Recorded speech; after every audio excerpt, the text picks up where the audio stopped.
Hello, and welcome to the Content Bite, a podcast for freelancers who use their words to make money. I'm Rachel Smith, a freelance journalist, copywriter, and content producer. I'm also the founder of Rachel's List, a jobs board and community for Australian writers and other creatives. And I'm Lynne Testoni. I'm a journalist and content writer as well. Rachel and I are your weekly co-hosts, and every week we bring you all kinds of tips, tricks, and some fabulous guests to help you make the most of your freelance business. We love some good time-saving tips, don't we, Rach? We do. And that's one of the things I love about Rounded. It's an accounting and invoicing system, and it automates expense tracking, connects to the bank accounts, and simplifies my BAS. It tidies everything up so much easier. And I think it helps you focus on the billable work by freeing up time. Absolutely. I think the day that I moved from spreadsheets to Rounded was just like a huge game changer. I just used to spend hours on invoicing, expense tracking, the shoebox of receipts. Yeah, I think we've all done that. And Rounded is just so easy to use, and it really helps automate these tasks. So you can, invest your time in ways to build your business instead, like upskilling, client acquisition, relationship building, all the things. And don't forget, if you're a gold member of Rachel's List, you get 20% off your annual plan, and all the details are in the show notes.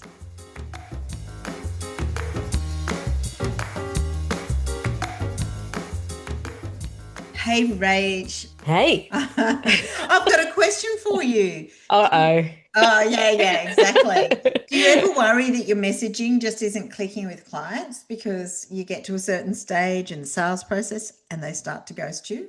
Well, yes. Where do I start? I know. So much I know. ghosting. I think there is a lot of ghosting, particularly at the moment, but I am a really big fan of tweaking my messaging and trying new things as I come across them or want to learn something new, just because I think sometimes making your messaging different or clearer can get people over the line. And also the market just can be really weird and flaky. So experimentation is good. But what about you? Are you doing that as well? I do tweak my website quite a bit every now and I've actually added that it's human-led content now, just as a little thing nice. against AI. But at the moment, I'm super busy and not struggling to get clients. So hopefully it's on point. Yes. But I am looking forward to our chat today with our guest. She's going to talk to us about how to convert followers into clients with the right messaging. Oh, isn't this such a juicy topic? There'll be so many people out there keen to hear what our guest has to say, who is Evelina Kaganovitch. She knows a thing or two about why we need to steer away from cute and clever copy, which is difficult for journalists, isn't it, sometimes? That's what we've been taught. Oh, yeah, I don't think I'm cute and clever. I think No, I'm straight 180. I keep thinking more for cover lines and stuff. Like yeah. we're taught to do a certain kind of thing. Puns. Yeah, but when you're doing your own messaging, it's all about clarity. So let's introduce Evelina and get her into the hot seat. So Evelina Kaganovitch is a high conversion fashion copywriter who helps fashionpreneurs, I like that word, and digital product creators sell more with words that actually work. With a background in sustainable fashion and a deep understanding of the creator economy, she specialises in turning vague ideas into clear, compelling messaging that drives results, especially for coaches, course creators, and e-commerce brands. When she's not mapping out launch funnels or crafting swipe-worthy emails, Evelina's helping her clients grow from followers to fans to paying customers without sounding salesy or off-brand. Welcome, Evelina. Thank you so much for having me. I've been a big listener of the show for many years, so it's such an honour to be here with you today. Oh, that's so we nice. love to hear that. Always good to get a fan on the show. Well, you've got a background in sustainable fashion and you're now a copywriter in that space. So tell us a bit about how those worlds converged. How did you get into copywriting and did you do specific training? So I didn't land here in the traditional sense, but I feel like every element of my life actually naturally gravitated towards it. As a kid, I was obsessed with Vogue and fashion, and my room was like plastered with all these different pictures, and I was always writing little stories and books and being really creative and making up businesses, like forcing my brother to work in there for a few dollars, like doing massages to family members.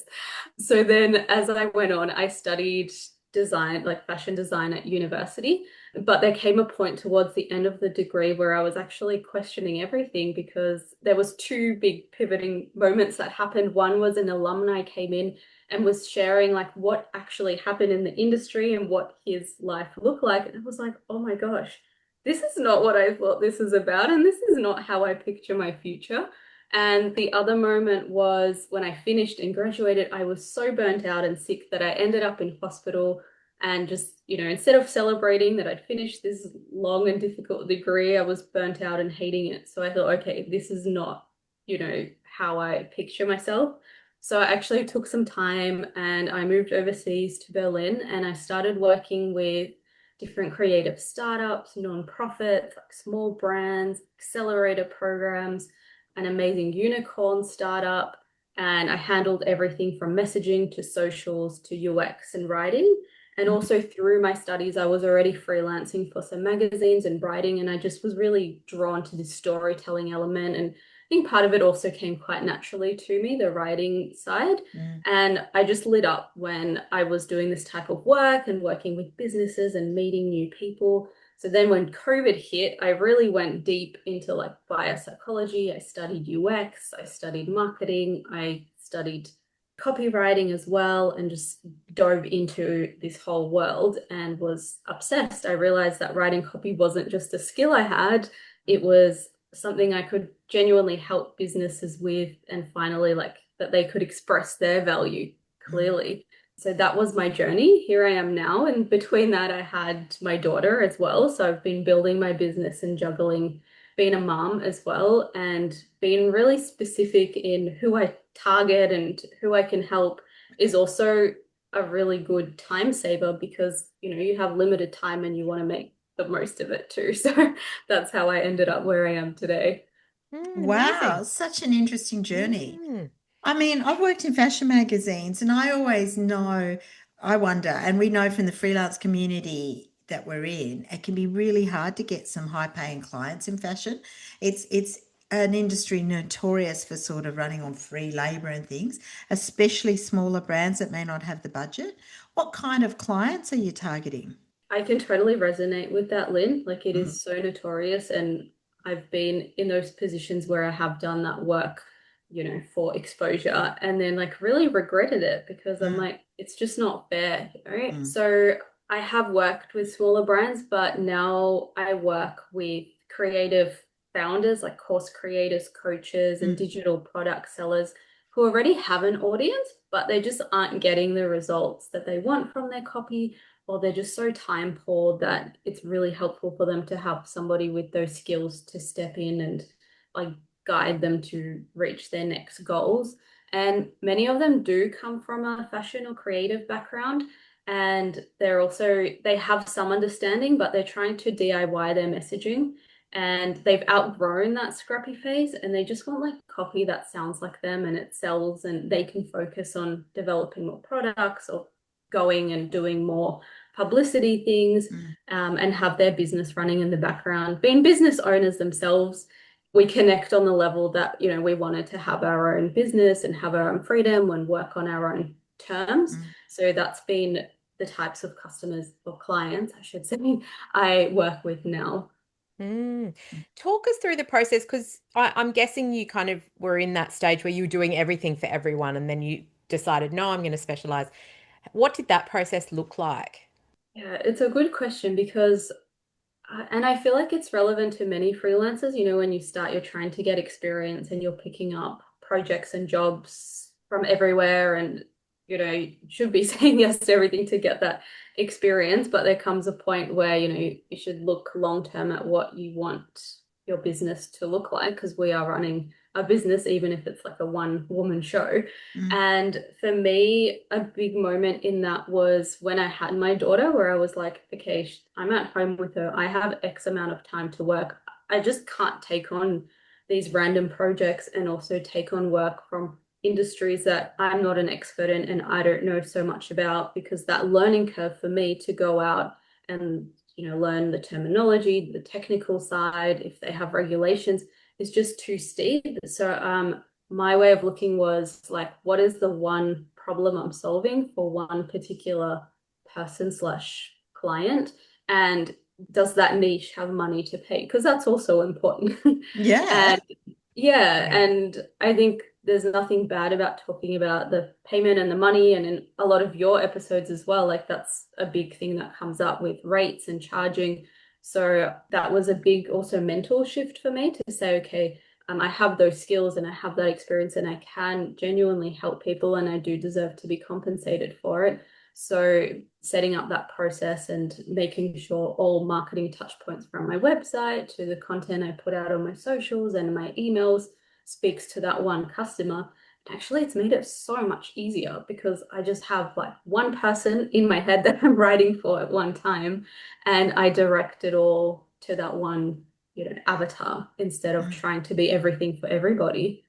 I love those two questions. They're really simple, but they're really good questions to ask if you are considering niching. You need to know if the niche you're choosing, if there's money there.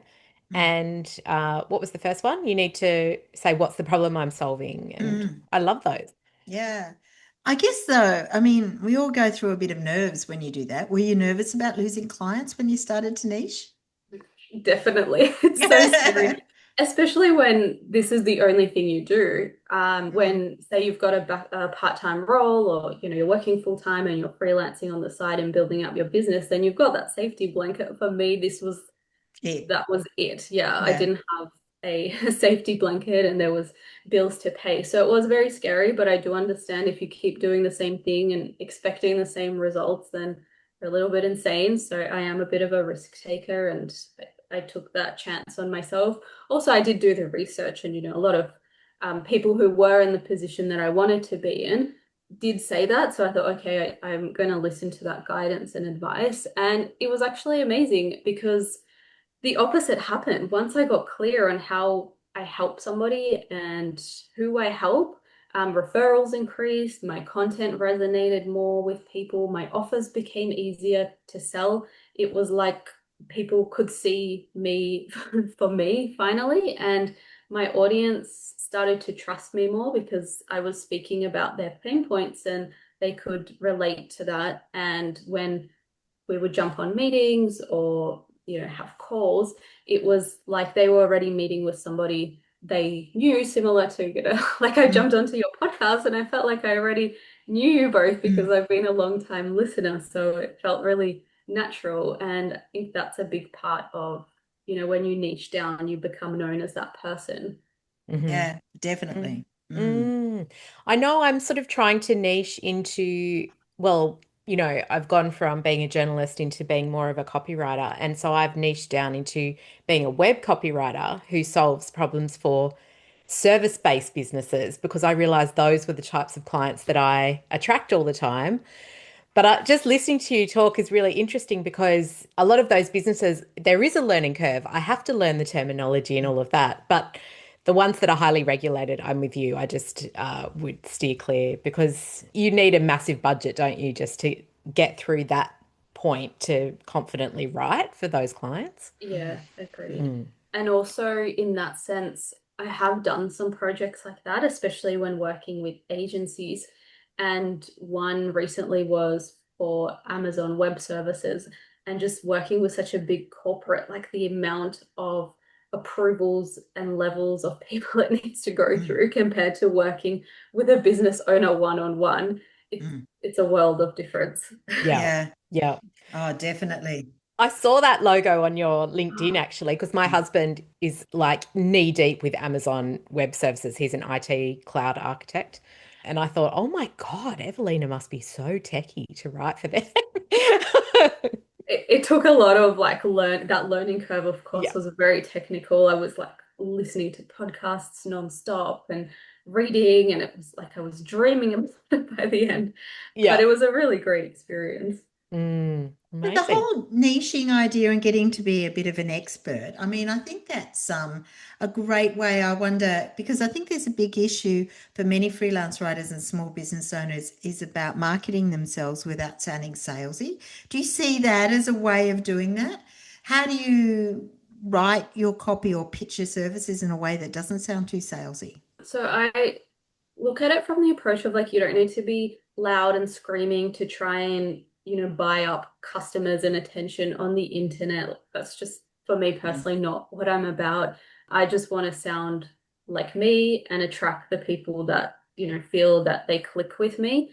mm, And I think the problem isn't so much self-promotion, because at the end, like, we're all in business, so of course we're trying to sell something, but there's nothing wrong with it if you're selling like something amazing and solving someone's problem. They're going to be so happy to have found you. The challenge is like vague messaging. So when your copy doesn't reflect your personality or your values or your voice, it's here and there and not really hitting anything, it can feel like selling, because it's like, those loud sale banners that you see all over the shopping center, where else you've got, I guess, Apple, that is so cool, calm, and collected, but people go there and line up for it because they know exactly what it's about. They're not like trying to vie for your attention to get their sale, they just get it.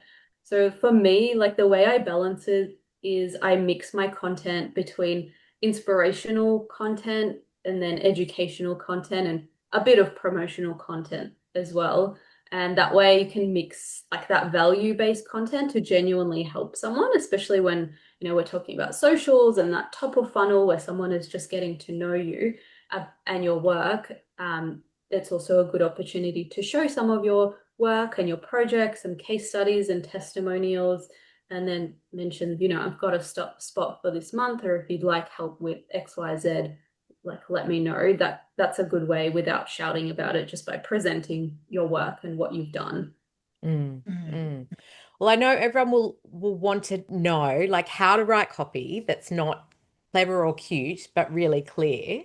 And we talked a little bit about how clarity is so important with your messaging. So what are your strategies for that? For me, the biggest thing, even before writing someone, is the research behind it. It's like the 80%, because if you might have amazing copy, but if it doesn't speak to your target audience, it's going to fall flat. So a big thing for me is to go and do that research and work out, this is the customer, this is their pain points.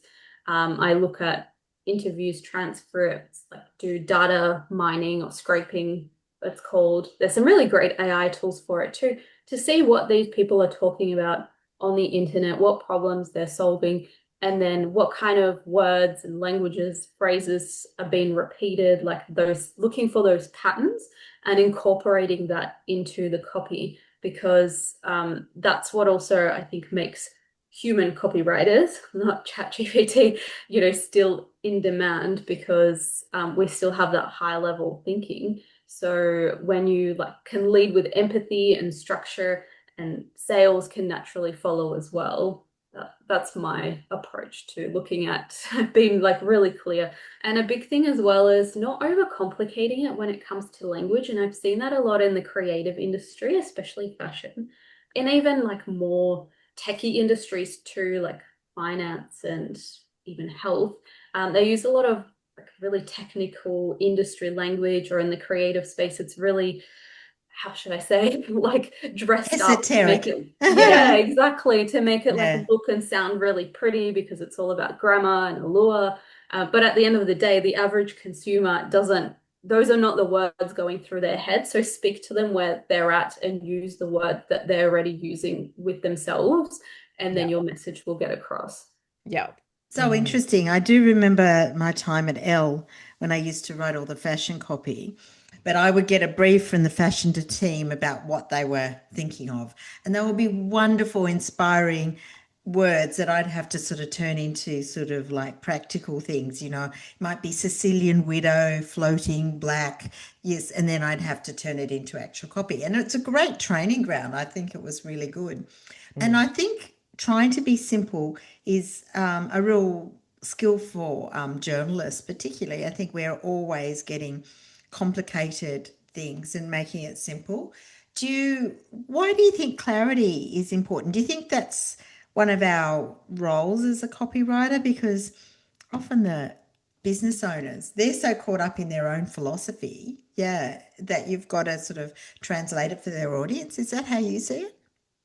Yeah, definitely. And also for the business owner, if they're hiring a copywriter, like a marketing Mm. professional, they're hiring you because at the end of the day, they want to increase their sales. Like Yeah. something's not working, or they're time poor, or they just don't have the capacity or the skills. So they're bringing you in to work out where those holes in the bucket are and patch them up using your vehicle, which is the copy. So being like really clever, like you were saying, Lynn, with that whimsical language in fashion, like I think it's beautiful in journalism and storytelling, because that's the whole idea. It's meant to be intriguing and paint this big picture so you can visualize something. But the point of copy is, at the end of the day, it's to sell, it's to lead to a certain action on an ad, it's to click on an email, it's also typically to click on a sales page, it's to buy or book a call. So everything you do when you're writing that copy needs to lead to that end result. So it's as much strategic as it is an art form. Of course, there's room for creativity, because otherwise you just sound like Chat GPT and everything else out there. And it does make sense to include some of that industry language or analogies or like little pop culture references. But it has to be done in a tasteful way that aligns with the audience. But always, if you're choosing between the two, say in the example of a headline, pick clear over clever. I love Yeah. that. Also, I think, when you're thinking about copywriting, it's really useful to think of it as I am solving a business problem for this client, and that's something that perhaps we can forget if we if we want to try and make it sound We clever. get caught up in our own Yeah. cleverness. Yeah. Yes, exactly. And you're actually, as a copywriter, you're solving business problems. Well, you must see so many freelancers across LinkedIn and, as part of your research and small businesses. What other common mistakes do you see people make with their copy that really just give you a face palm moment? Yeah, so I guess carrying on from the last part, I would say using really fancy words instead Yep. of actual language that the audience uses. And off that point, I see a lot of marketers also, and I've heard this from clients as well, when they're speaking to their clients, they're using really complex terms and concepts and strategies. And I'm not sure if it's to impress or to confuse, but at the end of the day, that business owner is really confused. And I don't think that's fair, because if you're hiring somebody as that business owner, you have the right to understand what that person is doing and to also have your input to say, yes, it aligns with my business and my values, or no, it doesn't. Let's change direction. So one thing is like this overcomplication of everything. And the other thing that is a little bit ironic when we're talking about copywriters is a lot of relying on AI. Like there's definitely a place for it in terms of how to use it for brainstorming and ideation and all that. But if you are a copywriter and that's what you're doing for clients, then I would expect that the copy you write for yourself is also has human elements, human Yeah. touch, or at least a human edit to Yep. it. So that would be the biggest thing for me that I see. Hmm. Mm. One of the things that struck me when you were talking about the research, I loved your idea of that sort of data sweep. Do you think that helps you write copy for clients that sounds like them? Because you're picking out, what do you do? Pick out particular words or phrases? How does that look like in action? Yeah, so when I work with somebody new, I take them through like a process. I call it a voice printing process. And it's a Mm, little bit different depending on if that brand or that business is founder led. So it's that actual mm, individual selling as yep. themselves, or it's a business and they're the founder or they're part of the team. But the basics of it is like we use one long call I have which with a new client and go really deep into their origin story and their triggers and their business, like why they started it, those like really emotional sides, because that is really strong when it comes through in your marketing, in your Mm, content, because as humans, we connect to stories, we mm, connect to people. That emotional side is what mm, gets someone to trust you. And then it's the logical side of the brain that, buys. So mm, that's so important. And that's like the first part of what I do. And then the second part is I take the other existing content that the person has. So that could be like interviews, past content, DMs, voice notes, whatever that is for them. And I analyze that. I look at patterns in what they say and the nuances and how they speak, and also listen to it as well.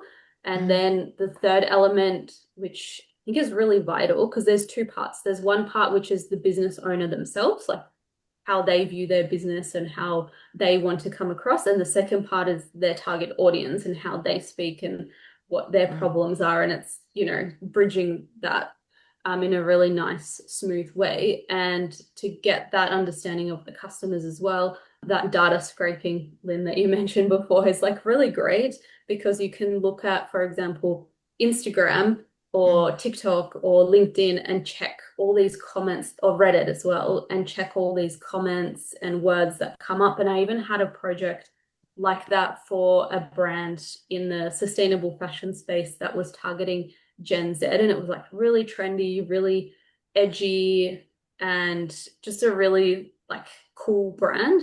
And I was doing this data scraping and looking at patterns and how they speak. And I made one recommendation for the formatting, which was a little bit out there. And I was like, you're welcome to say no. But what I noticed with that demographic is when they write or type on the internet, they actually don't use sentence case. So when it's like full stop and the sentence starts, they actually just continue with lowercase. So little details like that can actually make a really big difference, because then the audience thinks they are understood, and the client as well is happy because you're connecting in a good way. Yeah. Yeah, you mentioned like earlier, I just wanted to go back to it for a second, that there's some great AI tools that can help with analysis, or help once you've got your data, once you've scraped your data and you want to analyze for those trends or patterns. Is that how you use AI? What kind of tools do you use to do that? Yeah, I use a couple. So for the research, I actually can't think of it off the top of my head, the one that scrapes the data, but there's quite a few tools. Some of them plug into more than one social media channel at once, and others are platform specific. They're also called social listening tools. Yeah. And they're really good at looking at this type of data. Then the other one I personally really like is Otter AI. It, when you're speaking, it transcribes what you're saying, and then you can use that information for whatever it might be. Like for me as a busy person, I make a lot of my content, I speak it out loud, or even emails or newsletters, and then I can use that transcript and turn it into like written content. Mm. Oh, interesting. And I think Chat GPT and Jasper AI are also fantastic for that marketing, like brainstorming and dissecting ideas and saying like, here are, 10 podcast transcripts, like, can you analyze this and find XYZ patterns and pull out, common phrases, whatever it is you're looking for. And it just makes it a lot more comprehensive for the client. That wasn't possible before, because it's just humanly, you can't sit through so many podcasts and look at it line by line and pull out this information. And you can be a lot more efficient as well in your own business. That's where AI really excels, when you upload certain things like documents or, transcripts or whatever, and ask it to isolate the trends. Yeah, it's amazing. I love that use of AI. Yeah. Which ones do you use? So I really have only experimented with ChatGPT. Also use Otter obviously for transcripts as well. But yeah, I haven't branched. We've tried a few at the podcast. We tried one which basically researched guests for you and gave you a report before you had the guest on. That was quite interesting, wasn't it, Lynn? I think I shared a few of those reports, and then we decided, because everything's a I subscription. wasn't keen. I felt She they were wasn't too keen. superficial. But I thought it was interesting just from a research perspective. It would go and scrape the internet for all this information about the guest, and then give you question suggestions and a bio, like a summary of that person and interesting points about them. So I actually thought that was really quite amazing. But we do our own research. I use a few to pull out things like show notes as a starter point and stuff. I use Yeah. Descript and I use Fathom as well. Yeah. So they're quite handy to pull out. But I find we do little audio grabs of all our guests, and I used to use Descript, and I find that I never get as good grabs as the ones when I go through the transcript myself. I just find that they get the obvious and the superficial, not the clever, and not necessarily the most insightful.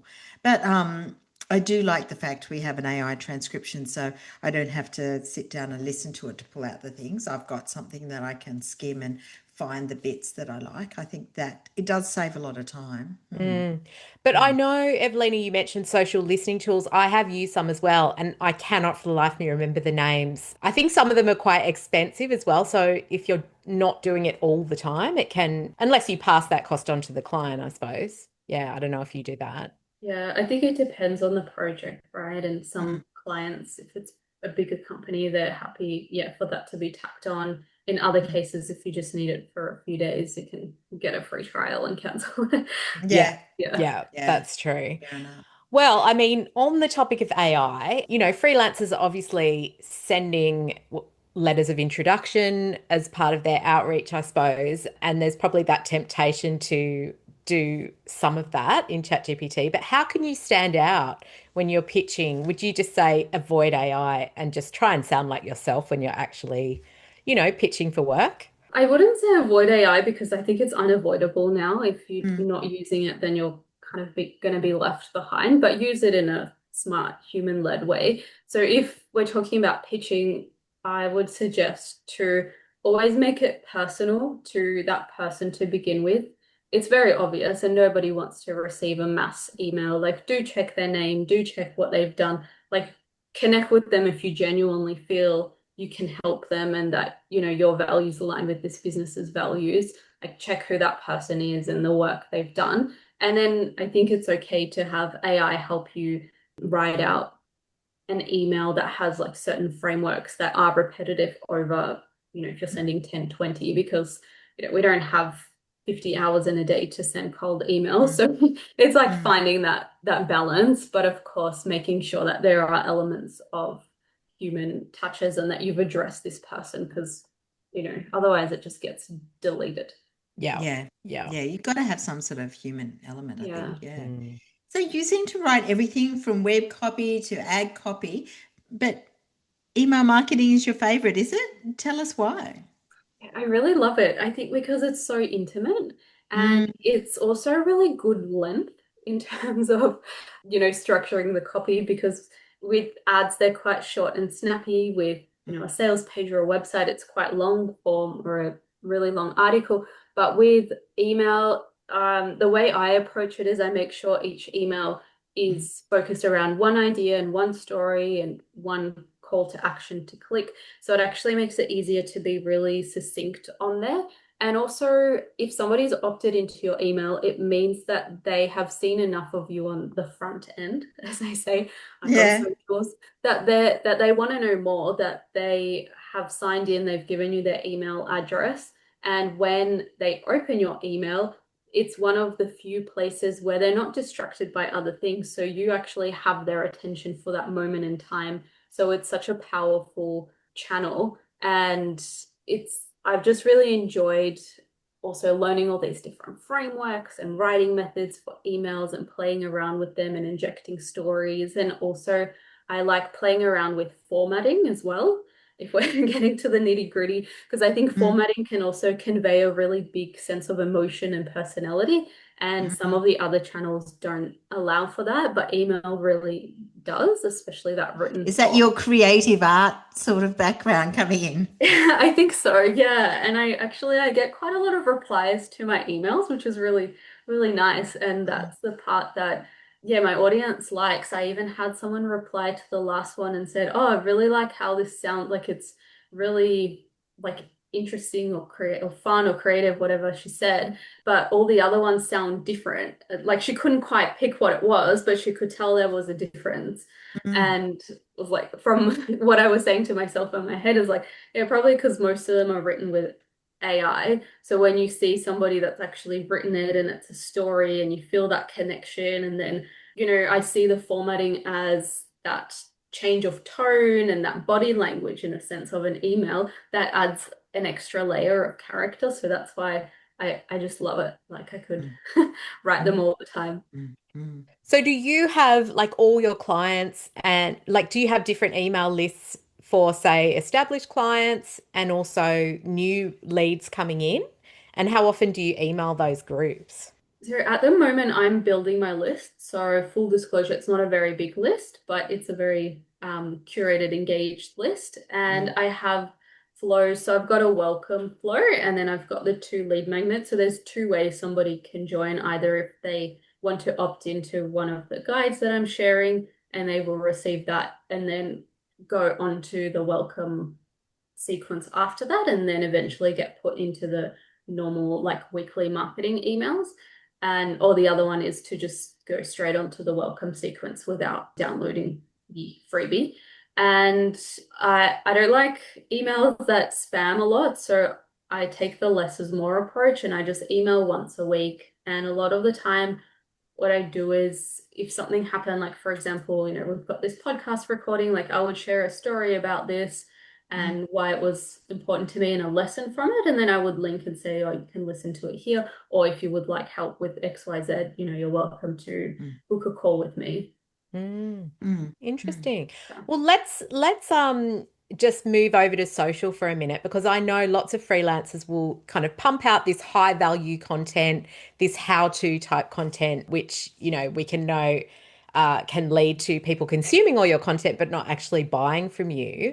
So what's going on there? Is there a fine line between what you share or how you share your knowledge on social?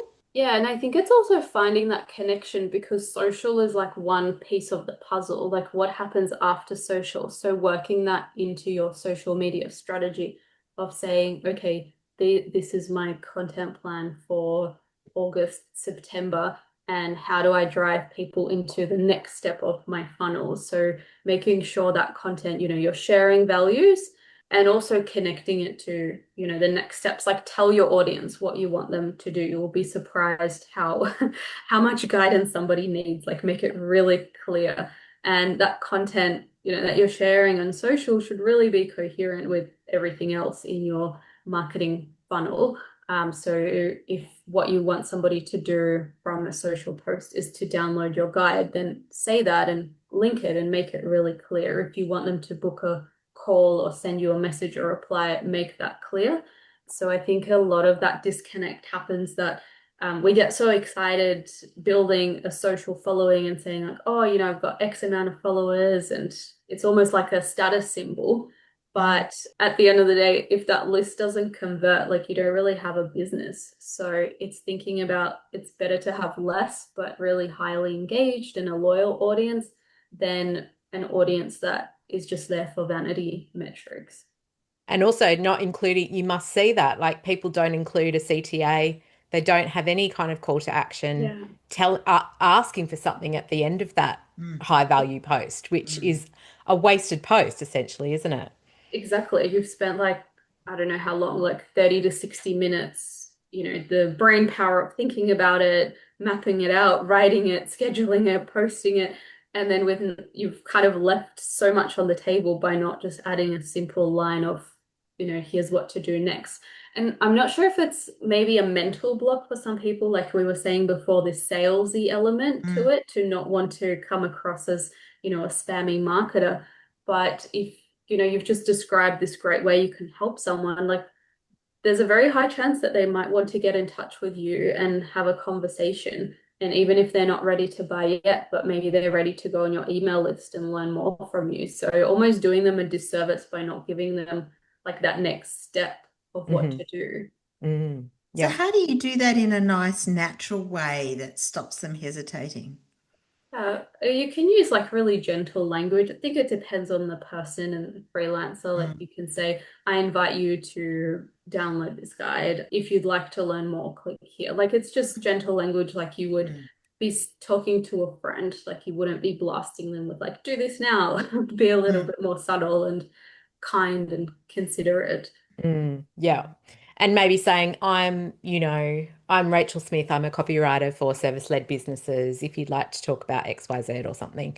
I see Mm. that people do that. They put like a line at the bottom of the post and then underneath they have like a mini bio that Mm. sometimes can help to, if you want to revisit, who that person is, it's a quick way Mm. to do that. So I like that idea too. Yeah, Mm. yeah, Mm. that's a good point because for a lot of people who are seeing your content, they might be seeing it for the first time. So even though they've resonated with what you said. They don't know who you are, so it's like nice to give them that guidance, or even Hmm. if they've seen you once or twice, just that reminder, because you see so much on the internet.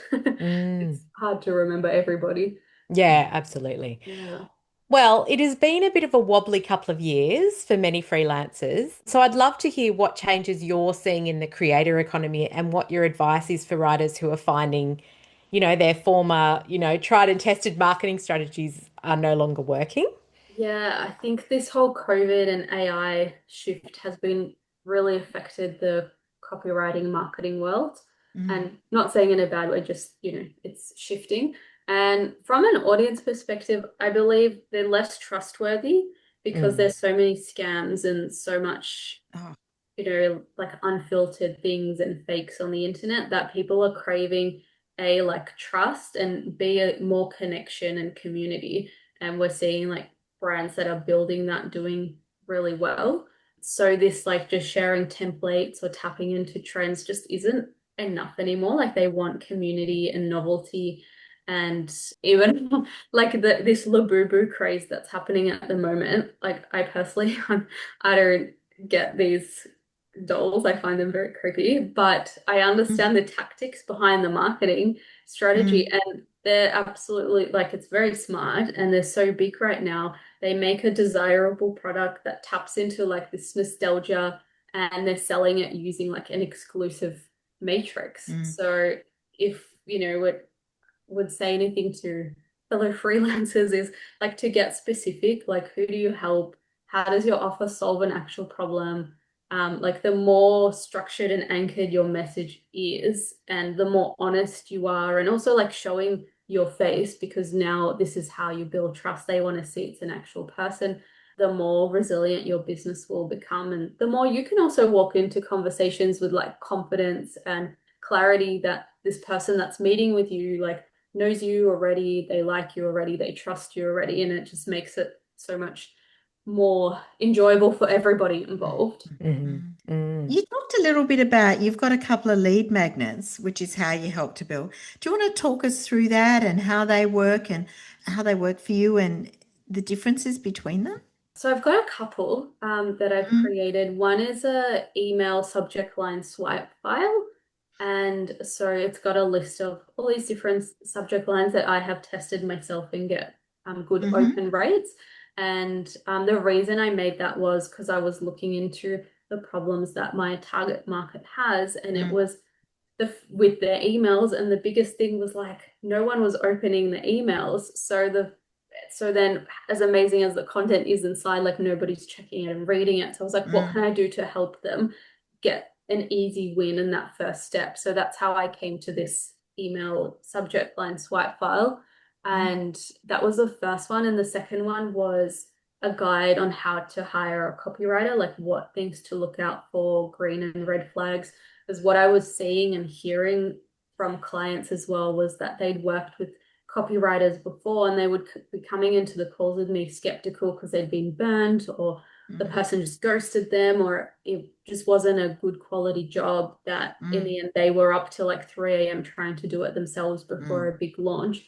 So I was like, how can I solve that for them, that if they do decide to hire a copywriter, and I'm not saying that's me, like whoever that mm, is for them, what can I do to help them avoid have these problems? So I created a guide that shares like, look for this, like this.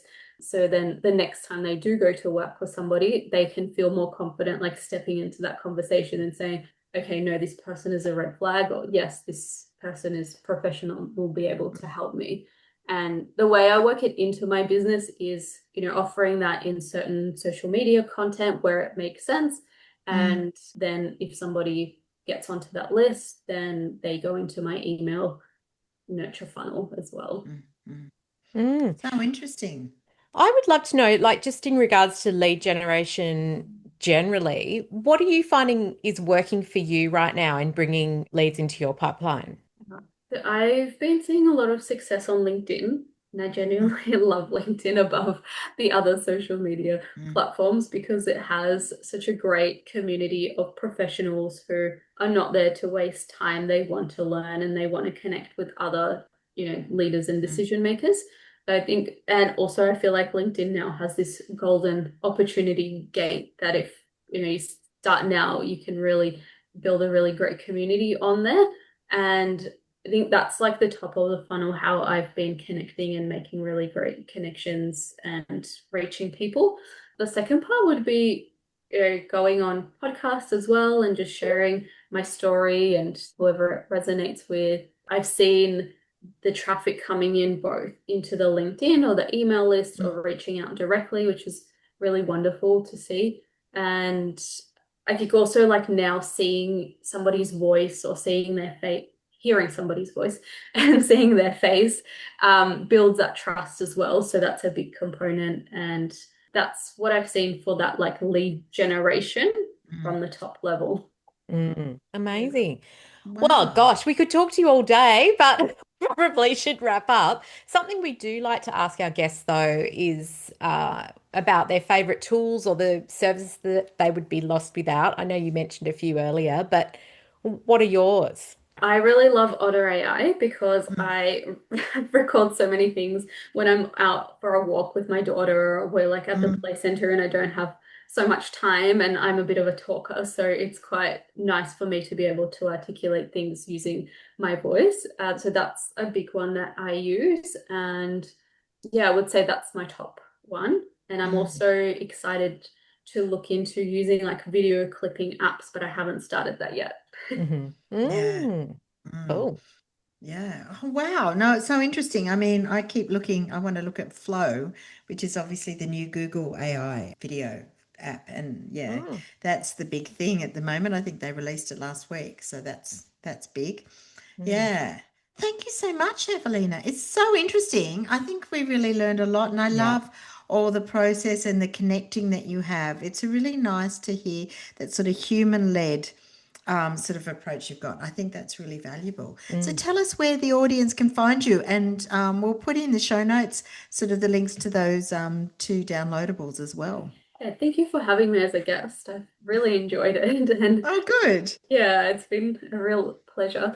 And if you would like to find me, you can either have a look at more of my work or services on evelinacreative.com. That's with a K. And or connect with me on LinkedIn at Evelina Kagan. And yeah, Lynne, I know you'll put the notes in there. Yeah. I'm most active on LinkedIn, so if you'd like to connect, please send me a message over there. And yeah, also invite you to sign up to my email list if you'd like to see what I'm doing or just get some examples of how a different copywriter writes their emails as well. Sometimes it's so good to see what others are doing as well. Yeah, for sure. Absolutely. I already downloaded one of your lead magnets. So You loved the swipe part, didn't you, Rach? I did love the swipe file. I find it really interesting as well, like what you mentioned in there about how, sometimes subject lines on emails, if you write them as though you're writing to a friend, we might not use a capital, an initial cap or whatever. We would just like quickly write off a quick line. And so that can be really effective. I struggle with that. I need the initial cap in there, but they're really interesting to see. So I would urge anyone to just download that if you're doing a lot of email marketing. And and I think Evelina's other lead magnet is how to hire a copywriter, which is great for people who hire copywriters who might be listening, but also if you are a copywriter and wondering what are the red and green flags that make you hireable, I guess. Yeah, for sure. So thank you again, Evelina. That brings us to the end of the show. Leave us a rating and review if you haven't already. We would love to hear your feedback, and we'll pop everything in the show notes. Fantastic. Thanks, Evelina. Thank you. Thanks. Bye. Bye. Thanks again to our wonderful sponsors, Rounded, easy accounting and invoicing software that helps freelancers run their business with confidence. And don't forget, if you're a gold member of Rachel's list, you can check your welcome emails for an exclusive discount code on the annual subscription rate. You can also find it in the private Facebook Gold group, or just contact us at hello@rachelslist.com.au.